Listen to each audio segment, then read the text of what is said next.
अस्सलाम वालेकुम वरहमतुल्लाहि वबरकातुह। सदर मोहतरम हज़रत मौलाना मुफ्ती सनाउल हुदा कासमी साहब और दीगर मुंतज़मीन, ख़ास तौर पर प्रोफेसर फ़हीम अख्तर नदवी साहब और डॉक्टर शकील अहमद साहब, मेरे मकाले का मौजू है हिंदुस्तान में कौमी हम आहंगी की मुमकिना राहें। वक्त का ख्याल करते हुए मैं इसका पहला सफ़ा जो है वो पूरा पढ़ रहा हूँ। उसके बाद चंद निकात की रोशनी में इंशाअल्लाह मुख्तसरन अपनी बात ख़त्म करूँगा। आज़ाद हिंदुस्तान में मुसलमानान हिंद को जो मसाइल दरपेश हैं, उनकी एक बड़ी वजह यह है कि वो मरकज़ी कौमी धारे से अलग नज़र आते हैं। अलग इसलिए नज़र आते हैं क्योंकि वो वाक़यतन उससे अलग हैं। इस अलहदगी की एक बड़ी वजह यह है कि मुसलमानों ने अब तक अपने मौजूदा मकाम, यानी जो करंट स्टेटस है उनका, उसके मुताल्लिक़ कोई संजीदा राय कायम नहीं की है। उन्हें अब भी यही लगता है कि क़लअ माल्ला आबाद है, मुल्क के मशरिक़ व मग़रिब पर उन्हीं का फरेरा लहरा रहा है और पूरा मुल्क उनके कब्ज़े में है। गोया हाकिमियत और बादशाहत उनका मिजाज बन गई है, बल्कि अब तो यह कहना चाहिए कि फरमा रवाई उनका नफ्सियाती मरज बन चुकी है।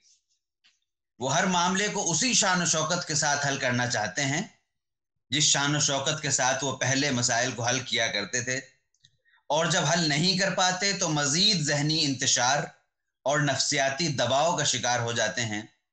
हालांकि अब सीधी सीधी सूरत हाल ये है कि 7 दहाइयों पहले मुल्क 3 हिस्सों में बंट चुका है। अलग होने वाले दोनों हिस्सों में गालिब अक्सरियत मुसलमानों की है, यानी मुसलमानों की बड़ी तादाद अपने असल चमन को छोड़कर 2 छोटी छोटी क्यारियों पर राजी हो चुकी है। जो मुसलमान हिंदुस्तान में रह गए हैं वो पूरी तरह अक्सरियत के नरगे में हैं। उनके अपने मसाइल हैं, अपनी उलझनें हैं। अलग होने वाले मसाइल, मुसलमानों को उनके मसाइल से कोई दिलचस्पी नहीं, और अगर हो भी तो वो कुछ करने धरने की ताकत नहीं रखते। यानी 1.25 अरब की आबादी में 15-17 करोड़ मुसलमान हों। मुसलमान इक़्तिसादी, तालीमी, समाजी और हद तो ये है कि मजहबी लिहाज से भी नहायत पसमानदा और जवाल शुदा हैं। ऊपर से अक्सरियती फ़िरक़े का एक बड़ा तबका उनके खून का प्यासा है। जो राह निकलनी है वो यहीं से निकलनी है, न कोई करिश्मा होगा और न कोई चमत्कार। इसी बंजर ज़मीन को काश्त के काबिल बनाना है, बीज डालना है, सिंचाई करनी है, खाद पानी का नज़म करना है, बैरूनी ख़तरात से हिफाजत करनी है। तब कहीं जाकर मौसम आएगा, पौधे निकलने शुरू होंगे और फसल पकने का वक्त आएगा। ये एक फितरी और वाहिद रास्ता है जिसके सिवा हिंदुस्तान में मुसलमानों के लिए नजात की कोई सबील नहीं। लेकिन इस वाहिद तवील मुद्दती हल के लिए सब्र व ज़ब्त, अज़्म जवां और जोहद मुसलसल चाहिए। सबसे बढ़कर यह कि वो शऊर चाहिए जो हमें अपने हकीकी मौजूदा मकाम को समझने का मौका दे और फिर फ़हम व फ़िरासत के साथ हालात की तब्दीली पर आमादा करे। इसके बाद फिर मैंने कुछ हालात का जायज़ा लिया है कि जो एतराज़ात हिंदुस्तान में मुसलमानों के ऊपर हैं और मुसलसल होते चले आ रहे हैं, उनकी क्या वजह रही हैं, क्या वजह हैं उसकी जोग्राफियाई और तारीख़ी, उन पर गुफ्तगू की है। और उसके बाद फिर 3 चीज़ें गिनाई हैं जो काम मुसलमानों को फौरी तौर पर करने चाहिए और उसके बगैर चारा नहीं है मेरे अपने ख्याल के लिहाज से। पहला काम उनमें से है कि वही जो मैंने शुरू में इशारा किया इसकी तरफ, कि मरकज़ी कौमी धारे का हिस्सा बनना मकाए बाहम की एक मजबूत बुनियाद साबित हो सकता है। अब फिर सवाल यह है कि कौमी धारे की बात जैसे ही आती है तो फौरन हमारे यहाँ जहन में ये बात आ जाती है कि कौमी धारे में रखने का मतलब है कि इस्लामी धारे से अलग हो जाना। हालांकि ऐसा कतन नहीं है। मैंने फिर कुरान से, हदीस से कई सारी मिसालें दी हैं और दलाइल पेश किए हैं कि कुरान करीम में अल्लाह तबारक व तआला ने भी, अंबिया किराम की ज़बानी भी और ख़ुद अल्लाह के रसूल सल्लल्लाहु अलैहि वसल्लम ने भी जब ज़रूरत पड़ी है तो कौमी और इलाकाई और कबाइली और वतनी जो एक असबियत होती है उसको उभारा है ताकि उससे एक बड़ा मकसद हासिल किया जा सके। असबियत अपने मजमूम माने के साथ तायीद नहीं की गई है, लेकिन हस्ब ज़रूरत उस जज्बे को उभारा है। मिसाल के तौर पर अल्लाह के रसूल सल्लल्लाहु अलैहि वसल्लम ग़ज़वा हुनैन में जब सब आपे से बाहर हो गए اور لشکر منتشر ہو گیا تو حضور نے اس جو نعرہ لگایا تھا انا النبی لا کذب انا ابن عبد المطلب، میں عبد المطلب کا بیٹا ہوں. تو اس کے سلسلے میں ابن حجر وغیرہ نے جو باتیں ذکر کی ہیں اس کے حوالے سے میں نے گفتگو کی ہے کہ اس سے یہ بات پتہ چلتی ہے. اس میں پھر چند باتیں عملی جو ہے خاص وہ ذکر کی ہیں کہ قومی دھارے میں رنگنے کے کچھ عملی طریقے یہ ہو سکتے ہیں کہ ہماری قومی علامتیں، مثلا قومی جھنڈا، قومی ترانہ اور قومی دن جو ہیں کئی سارے، ان کو کسی کے دباؤ میں نہیں بلکہ اپنی پسند کے طور پر انہیں اہتمام کے ساتھ اختیار کرنا چاہیے.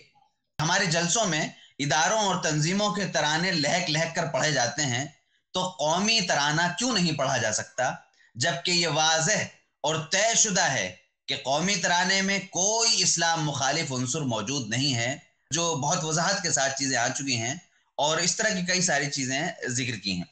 اس کے بعد پھر دوسری بات جو بقائے باہم کے لیے ہندوستان میں ضروری ہے وہ یہ کہ مذہب سے اوپر اٹھ کر خالص انسانی بنیادوں پر قومی فلاحی کام انجام دیے جائیں. ڈسپینسریاں، اسپتال، تعلیم گاہیں اور مختلف انسانی ضرورتوں کی اشیاء کو پورے ملک میں تقسیم کرنے کا اہتمام کیا جائے، اور یہ کام اتنی وسعت کے ساتھ ہونا چاہیے کہ اکثریتی فرقے کا بڑا حصہ ہمارے پروگراموں سے مستفید ہو. پروگرام مطلب جلسے جلوس نہیں بلکہ ہمارے منصوبوں سے. ظاہر بات ہے کہ جو لوگ ہمارے فلاحی کاموں سے مستفید ہوں گے وہ ہرگز ان اعتراضات پر دھیان نہیں دیں گے جو آئے دن فرقہ پرستوں کی طرف سے لگائے جاتے ہیں. پھر ہمیں جواب دینے کی ضرورت بھی نہیں پڑے گی. بقائے باہم کے لیے کسی جدوجہد کی حاجت بھی نہیں ہوگی، خود بخود بقائے باہم کے لیے سازگار ماحول بنتا چلا جائے گا. ایک مسلمان ہونے کی حیثیت سے انسانی بنیادوں پر کیا جانے والا یہ کام ہماری سیاسی یا وقتی ضرورت نہیں ہے بلکہ ایک دینی اور دائمی ضرورت ہے جس کا اہتمام ہمیشہ کیا جانا چاہیے. اس کے بعد تیسرے نمبر پر گفتگو، جلسے جلوس اور مذاکرات کا طریقہ بھی اختیار کیا جانا چاہیے، لیکن خالص ان کو کافی نہیں سمجھنا چاہیے کیونکہ تنہا ان چیزوں سے کام نہیں چل سکتا. زبان سے کہنا اور کان سے سننا عام طور پر دور رس اثرات نہیں چھوڑتا، جبکہ کردار کا جادو اور زمینی عملی کام اکثر مفید ثابت ہوتے ہیں.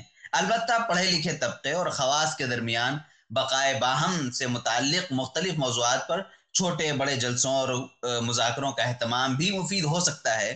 عملی کاموں کے ساتھ یہ فکری کام بھی جاری رہنا چاہیے. اس کے بعد میں مقالے کے آخری پیراگراف پر آ جاتا ہوں کہ ہندوستان میں بقائے باہم کا سازگار ماحول ایک بنیادی ضرورت ہے، ملک کی بھی اور ملت کی بھی. موجودہ حکومت میں یہ ضرورت مزید بڑھتی جا رہی ہے. اس کے لیے بہت سے راستے اختیار کیے جا سکتے ہیں، بہت سے کام انجام دیا سکتے ہیں، لیکن اوپر ذکر کیے گئے 3 کام مرکزی نوعیت کے ہیں. ہمیں اپنی ذمہ داریوں کا احساس کرتے ہوئے اپنے اور ملک کے مستقبل کو محفوظ کرنا ہے تو ہر حال میں یہ کام انجام دینے ہوں گے.